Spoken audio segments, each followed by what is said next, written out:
Hosted by you/visual_cow_657. I found out a month ago that the love of my life and my best friend have been having an affair for at least the past year. After looking into it more, I discovered that not only did all our friends know, but they have also been actively hanging out with them. I'm a socially awkward individual, so making friends is hard for me.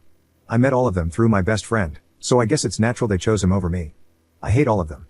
I spent 24/7 with one of them when their parent died because they didn't want to be alone and were a danger to themselves. I was there for another when her boss was harassing her, and she needed help finding a new job. I let another one stay at my place for free for 3 months because his parents kicked him out when he told them he was gay. All 6 of those douchebags have been through so much, and I was there for every one of them. Now I realize they all just kept me around to use me when they needed me, including my girlfriend and best friend. I helped him start his business when no one else would invest in him. It still hasn't really taken off, and he still asks for my time to help him with things. I've been working day and night to help her pay off the medical bills from her surgery after she had an accident.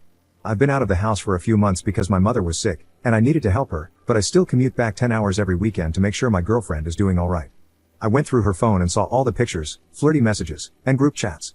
I saw them planning outings, meetings, and all that. I also read the disparaging messages about me, the I love yous and the back and forth between still loving me, leaving me, not wanting to hurt me anymore, and then realizing they still need me. They all still need me.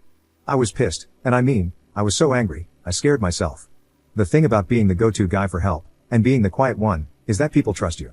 They tell you things that can get you in a lot of trouble. I've spent the past month preparing my plan, getting everything in order to absolutely implode their lives in a way they can never recover from without someone altruistically helping them out. But who will help them? Not me. And they can't ask each other because they'll all be in the same damn boat. Everything was ready. I had pictures, videos, and text logs. The lease would have been up in December, and I wasn't renewing it. I have a new job lined up that would pay less, but I know I'll enjoy it. All my main belongings were already out, and the rest I didn't care about. I pretended to go out to my mom's, waited an hour, and then came back. Through the windows, I saw them, him and her cuddling and kissing, while the others sat around, chatting like it was just another regular day. I took a picture of that scene. I was ready to send the texts and emails, fully prepared to set their lives ablaze. I couldn't do it. No matter how much someone has hurt me, I couldn't be responsible for ruining their lives. Sure, they did those things, and I was just unearthing them, but it would still have been my decision that burned them all, and there would have been collateral damage to people who did nothing. I had come this far and felt I had to do something, so I just sent the picture in the group chat and waited. One by one, they saw the message and started panicking, I guess. Eventually, one of them spotted my car, and I saw them all look at me.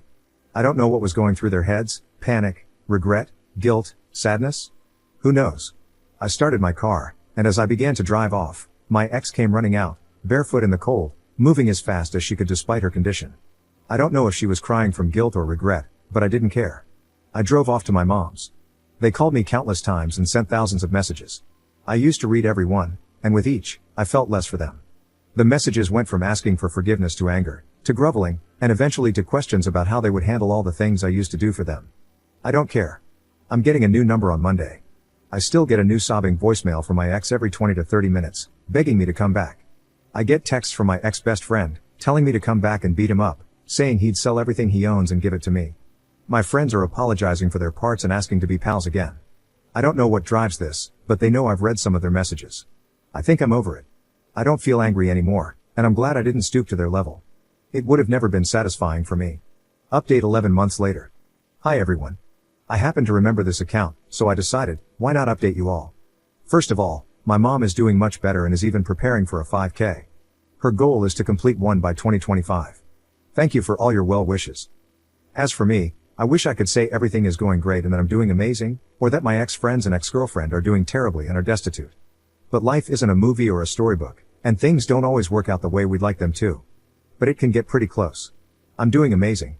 My new job has been one of the most fulfilling experiences of my life. Since I stopped paying for unnecessary medical bills and rent for a place I never really cared about, I've saved up so much money. I decided to finally invest that money in something worthwhile, myself. I didn't hit the gym or anything, but I did get some work done on my teeth. They had some minor discoloration, and when they shaped them for a crown and removed the layers, it looked like they were painted with Pepsi or something. That small change gave me a real boost in confidence. I've started buying more clothes and building outfits. I also began taking anti-anxiety meds, which have really brought me out of my shell. I feel so much better. And on top of that, I met someone a few weeks ago.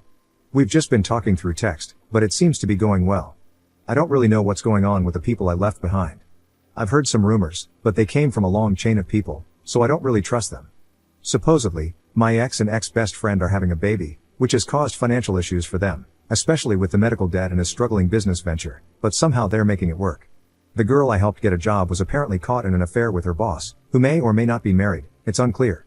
He threw her under the bus professionally to save himself, but she seems to have landed on her feet because the company wanted to avoid a scandal. Another one of them recently got engaged to his girlfriend. Last I remember, he was single, so I have no idea how long they've been involved.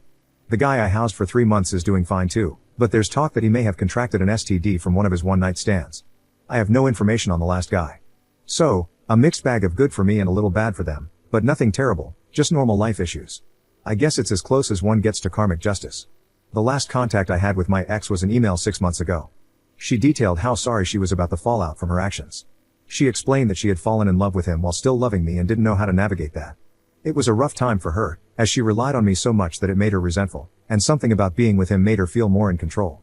She ended the email by expressing regret for the hurt she caused, but said she didn't regret loving me or him. She mentioned that she still loves us both and would always be there if I needed her. I never responded because there was no need.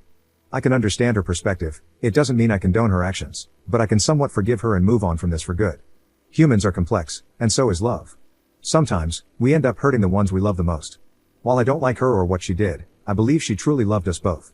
She has no reason to lie about that now. Anyway, c'est la vie.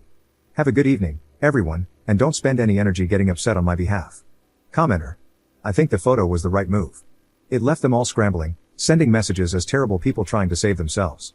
Not showing your hand probably caused a lot of anxiety, at the very least.